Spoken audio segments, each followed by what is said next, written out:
Today we're going to be making a beautiful Christmas tree, a miniature version that you could have on your windowsill or on your fireplace or wherever you've got space in your kitchen. I'm actually going to be making a series of these in different heights. Some are slim, some are a little bit short and fat like myself, and it's going to be quite exciting. But today I'm just going to show you the process of this one, and then we'll move on during the next week or so, making some different versions of a similar thing. But I think in the end you'll see a beautiful tableau appear that will just be gorgeous to decorate things for Christmas. So this is our first one. I'm starting off with 2 garden canes, some moss, bobbin wire and some secateurs, and I've got some conifer just by the side of me here on my cup of tea. So I'm going to start off with a little bit of moss at the top here, and I'm basically going to bind these 2 garden canes together. I'm going to go all the way to the bottom right now, just to make it a little bit easier for myself to handle. So I'm just winding the wire around. It's really simple, but in our house we have a little bit of a tradition.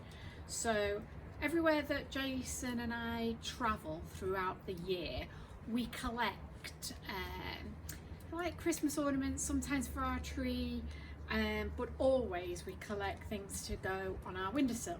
So quite a deep windowsill, like a lot of modern houses do.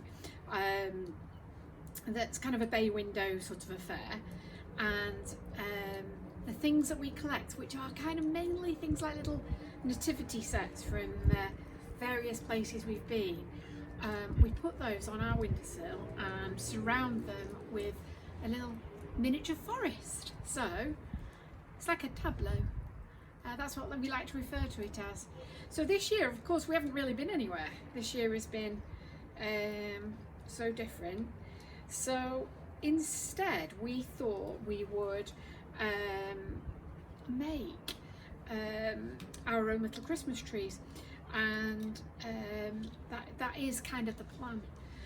Jason has this thing where he has always wanted, maybe he had one as a child, I don't know, I'll have to ask him, but he's always wanted a train set. So I'm going to try and buy him a train set this year, but to go on our tableau, you know, like a little Christmas train set. So that's my aim, and that's going to go with my little trees. So this first tree I'm going to make, I'm going to use in blue spruce, but on future trees I'm going to use different evergreens. So they're all things that will live for a month or so on my windowsill without too much aggravation. So the thing that makes evergreens and stuff last a bit longer is by giving them moisture. So this moss that I'm putting on these 2 canes is the thing that's going to provide the moisture. So I know we've done a little bit of, if you've been following this series, we've done a little bit of mossing before. And what I've endeavoured to do all the way through is make sure that if I'm asking you to buy anything from anywhere, that it's something that I reuse. So the moss and the bobbin wire, hopefully you've still got it left from earlier on when we made the swag, the autumn swag. We'll also need it again perhaps for autumn, for Christmas dories, which they will also require this sort of thing. Now the Christmas stuff is different than autumn. Autumn, that's all about things coming to sort of harvest time and berries and what have you. Now evergreens are more to do with longevity. I mention it because it's the reason why we dress our homes with fresh materials. So in the winter you're doing it because you want to invite the spring back. You want to show that materials can still live and we can survive even in the worst temperatures and so on. But I feel this year more than ever it's about just purely and simply surviving and keeping mind and body together. So these designs that I'm doing are kind of all about that. So trees represent knowledge and the growth of us as people, whether that be sort of physically in as much as we get bigger, or emotionally getting stronger. And that's what trees represent. So sometimes in some cultures it's like olive trees, they're representing peace and what have you. So even though I have got a couple of olive trees in my front garden, they're not really trees, they're more like this big. And we are in a country, and certainly a part of the country, where these evergreen materials are much more prevalent, and their whole thing, their whole reason for being with us is all about longevity, all about the staying power. So they represent things like fidelity, and it's like sticking together. And the reason that a conifer and a lot of these evergreen materials, they're very compacted, so that's why they can survive the cold weather. So they're all kind of leaves that are very, very tightly, or pine needles that are very, very tightly packed. And that's sort of in direct opposition to our situation right now, where we can't be tightly packed. So it's quite nice to play with those ideas and have a think about it. So now I'm going to start off with my tree at the very, very bottom of the tree, using the biggest of my pine branches. So I'm binding them on very tightly with my bobbin wire. I'm going to go all the way around. So I'm almost slightly doubling over a little bit, because I want it to be that they're really tightly packed, because that's part of the symbolism of it. So if they aren't tightly packed and they look gappy, then you'll kind of lose the sentiment, lose the idea. So we're going to go around with the bobbin wire. I'd forgotten that, of course, it's going darker a lot quicker, a lot earlier. So I'm going to have to get a wriggle on with this. These things, for me, take a little bit of time to prepare and to organise, and to get all the bits and pieces that I need. So it does take me most of the day to get everything together, and then before I know it, the light's going. So I hope this works all right. So these longer pieces now are all the way around my bottom piece. And now, of course, I've lost the end bit of the garden canes where I didn't have moss on, because that's the bit that I'm going to put into my little terracotta pot. So now I'm going to go for the next largest size of spruce, and we're going to go around with that.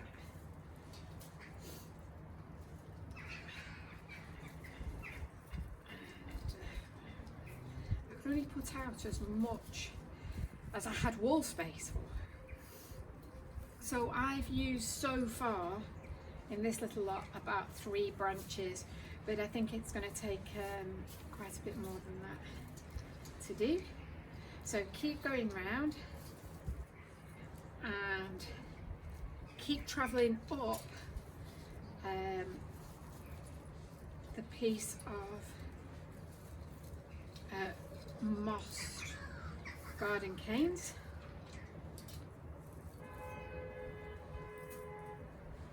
And I'm going to go up again. So what I'm hoping is that these things are going to come out, and then you'll get like a fir tree. And hopefully it will all become very clear in not too long. And, before you know it, you'll have a little tree. So when I put them on my windowsill, I have the addition of fairy lights, or sometimes I spray some of them with some of that artificial snow.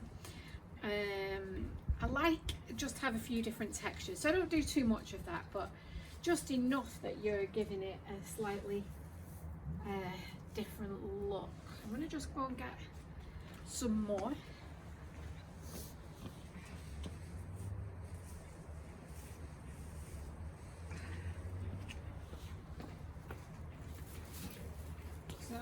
now we're at sort of 5 stems. I'm just saying that in case you're buying it rather than getting it out of your garden.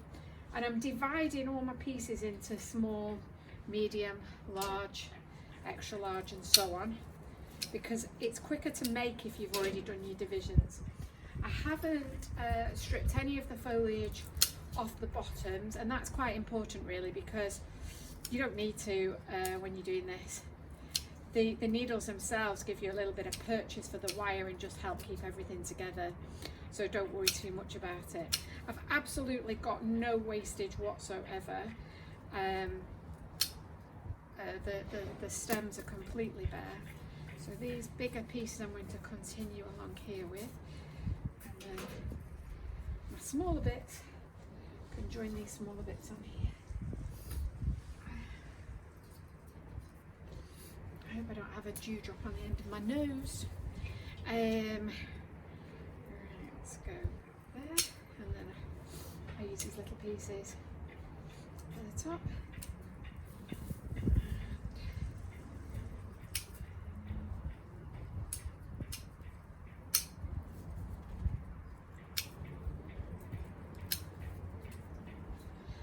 I love the smell. This absolutely smells of Christmas, and it's just gorgeous.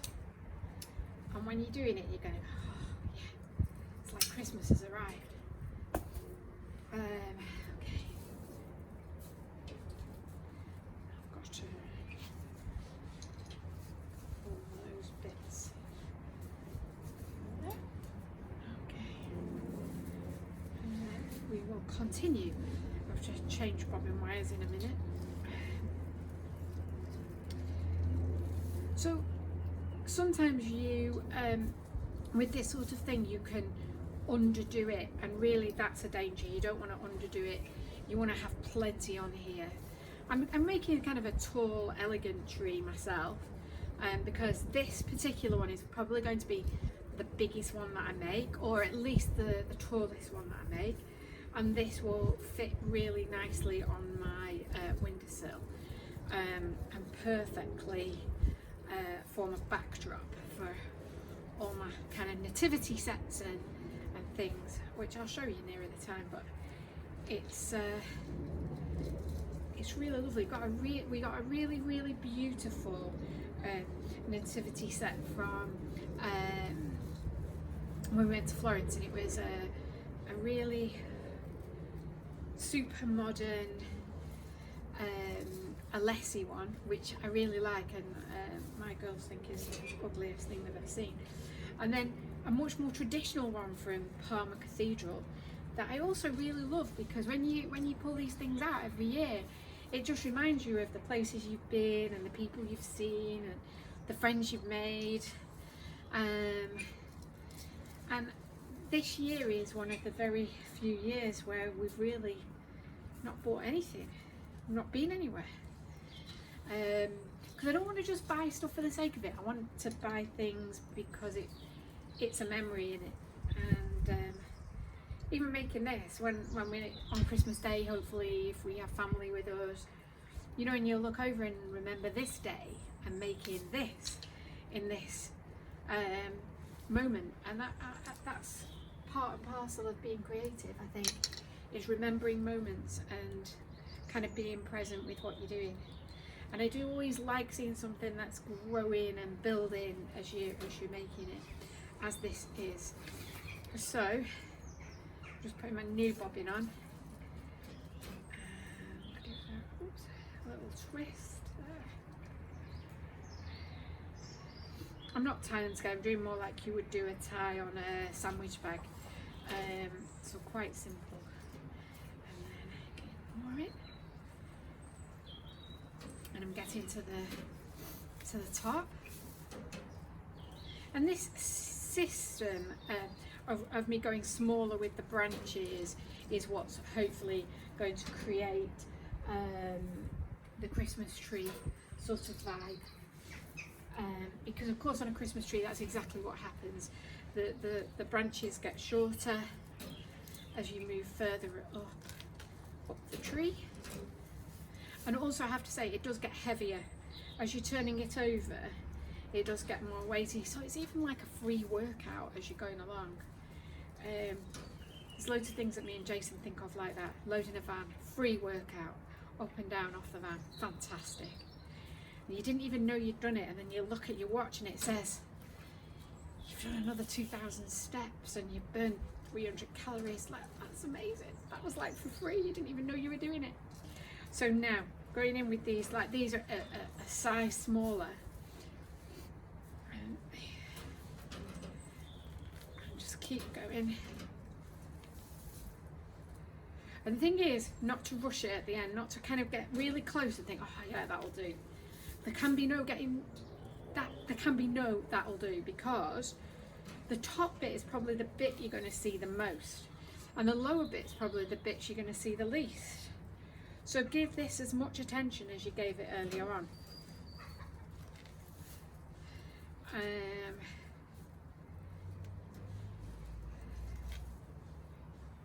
So you know, sometimes I have been known to, you know, when you get really, really close to Christmas and they sell off Christmas trees really cheaply everywhere, the fresh Christmas trees, and they're like £3 or £4 or £5 or something. I've bought those to make these little trees because they're too big for my house sometimes, but cut down they do this perfectly.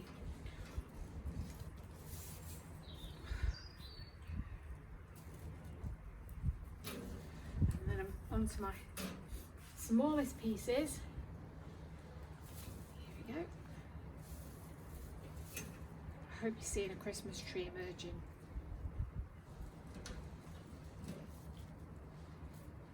Keep going round, don't be tight with it. Keep going round. Keep adding the pieces in, and if you see gaps, fill them in.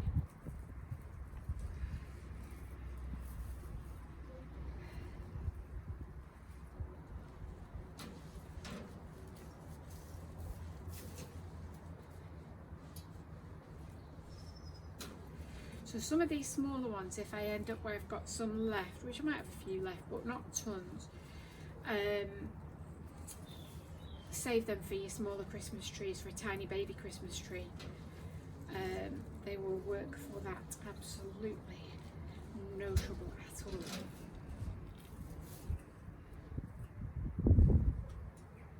So also really important, don't suddenly point up with your tree, because at the moment all your leaves, all your foliages, they're all going that way, and then if you suddenly put one going up, it'll look very strange. So keep the direction always the same, and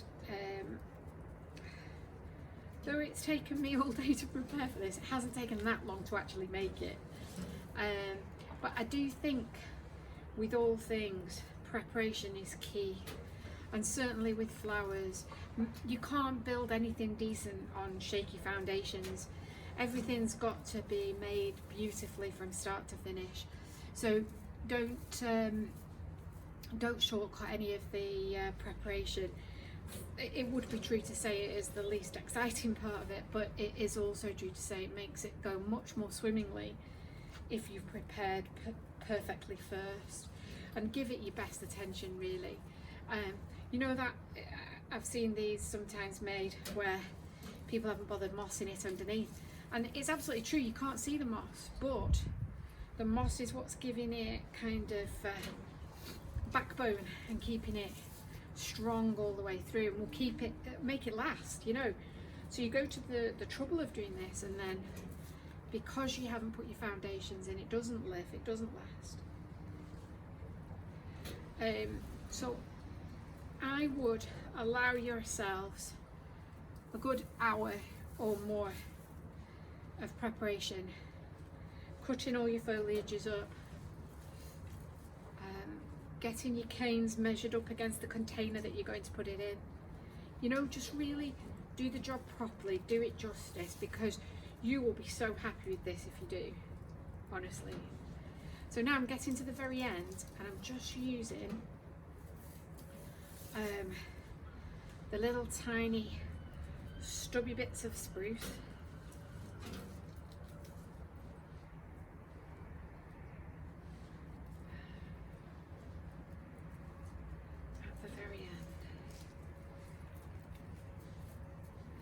And even those little pieces that you probably thought, well, what use will they be?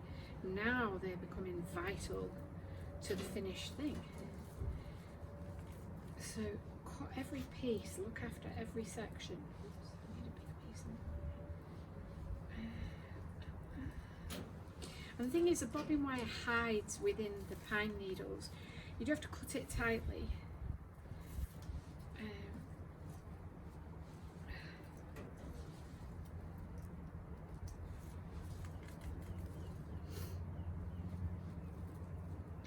What I usually do is go deep into my thing, into the branches, and just wind the last bit around a piece and then chip it off, so then it's safe. Now these are my bits and pieces, which don't amount to much, from 5 stems of spruce that I've used, and this is quite a decent sized tree.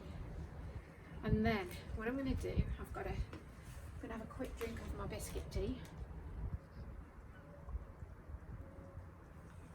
You have to have a big mug because it stays hotter longer. Okay, so this is just an old plant pot. It's not a new plant pot. It's a plant pot that I've used before for many things. In fact, we had to clean the soil out of it first, but I kind of like that it looks a little bit earthy. I put some Oasis in it. Sorry, I should show you. I put some Oasis in it. I've lined the bottom because it's got a hole in, proper plant pot. So I've lined it with some cellophane first so the water doesn't come out. But I have wet this Oasis, not for any other reason other than weight. And we'll keep it wet all the way through. And I'm just stuffing a little bit of moss around the edge, because this will just help everything and keep everything moist. And then I'm going to find my centre. I'm using my sticks of my tree. So now I'm spreading out my branches of the lower ones. And I'm going to plant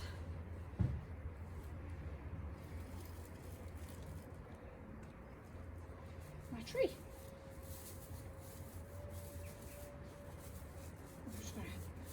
Fluff it up a little bit, and now I can fluff it up a bit because I have absolute confidence in how I've made it.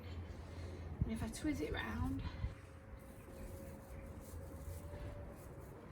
and you can imagine how magnificent he is going to look with his fairy lights on. And I hope you like that. It's kind of cute, isn't it?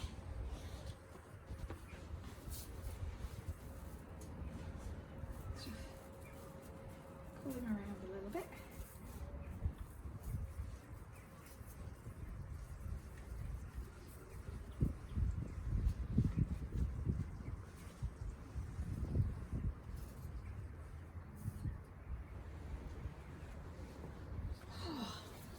Oh, it looks beautiful. Oh, I love it. I hope you do too. A beautiful finished Christmas tree. How cute does she look? Or he look, whichever you prefer.